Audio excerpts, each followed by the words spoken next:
ఈ పాత పెన్షన్ని అమలు చేస్తే బాగుంటుందని కోరినాం. రెజల్యూషన్ పాస్ చేయడం మేము సిద్ధంగా ఉన్నామని చెప్పినాం.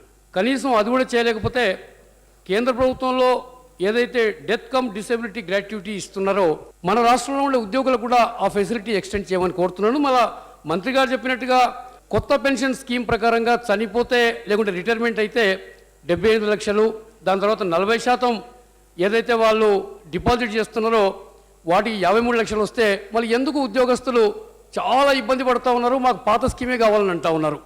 కొత్త స్కీమ్లో లాభం ఉన్నప్పుడు కొత్త స్కీమ్ ఆహ్వానించాలి, కానీ మాకు పాత స్కీమ్లోనే ఉంచామని ఎందుకు కోరుతా ఉన్నారు వాళ్ళు? చిన్నారెడ్డి గారు కనుక వారికైనా అనుమానం ఉంటే మా ఫైనాన్స్ డిపార్ట్మెంట్ అధ్యక్ష అక్కడ పోయి ఈ లెక్కలన్నీ కూడా తీసుకోవచ్చు. ఎంప్లాయీస్ చాలా చైతన్యవంతమైన వాళ్ళు తెలంగాణ రాష్ట్రంలో. మీరే చెప్పిండ్రు మొదటి నుంచి కూడా తెలంగాణ అనేక ఉద్యమాలలో తెలంగాణ ఉద్యోగుల పాత్ర మరవలేదు అధ్యక్ష. తప్పకుండా ఎంప్లాయీస్ పట్ల, మరీ ముఖ్యంగా ఎంప్లాయీస్ పట్ల తెలంగాణ ప్రభుత్వానికి ప్రేమ ఉంది. ఎంప్లాయీస్కి ఏదైనా చేయాలని తపన ఉండే ప్రభుత్వం కాబట్టి నేను ఒకటే అడుగుతున్నా. ఇప్పుడు నేను రాజకీయాలు మాట్లాడొద్దు, ఎందుకంటే ఆనాడు మీరు ఎమ్మెల్యేగా ఉన్నారు, నేను ఎమ్మెల్యేగా ఉన్నా. ఆనాడు మీ ప్రభుత్వమే అధికారంలో ఉంది. మరి ఆనాడు ఈ జీవో నంబర్ 655 కానీ జీవో నంబర్ 654 కానీ తేవలసిన అక్కర లేకుండే, అమలు చేయాల్సిన అక్కర అంతకుండా కూడా లేకుండే 10 ఏళ్ళు మాత్రం బ్రహ్మాండంగా మీరు అమలు చేసి ఇవాళ మీరు అధికారం నుంచి వెళ్ళిపోగానే ఈ డిమాండ్ చేయడం అనేది మంచి సాంప్రదాయం కాదు అధ్యక్ష.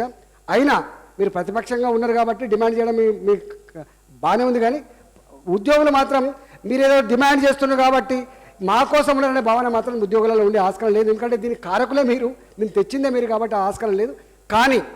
కానీ తెలంగాణ ప్రభుత్వం ఇవాళ తెలంగాణ రాష్ట్రం ఏర్పడిన తర్వాత ఈ దేశంలో ఉద్యోగులకు మంచి జీతాలు ఇవ్వాలి, గౌరవప్రదంగా బతకాలని చెప్పి 43% ఫిట్మెంట్ ఇచ్చి ఇవాళ దేశంలో అన్ని రాష్ట్రాల కంటే కూడా సాలరీస్ ఎక్కువ పెంచినటువంటి రాష్ట్ర ప్రభుత్వం తెలంగాణ రాష్ట్ర ప్రభుత్వం అధ్యక్ష.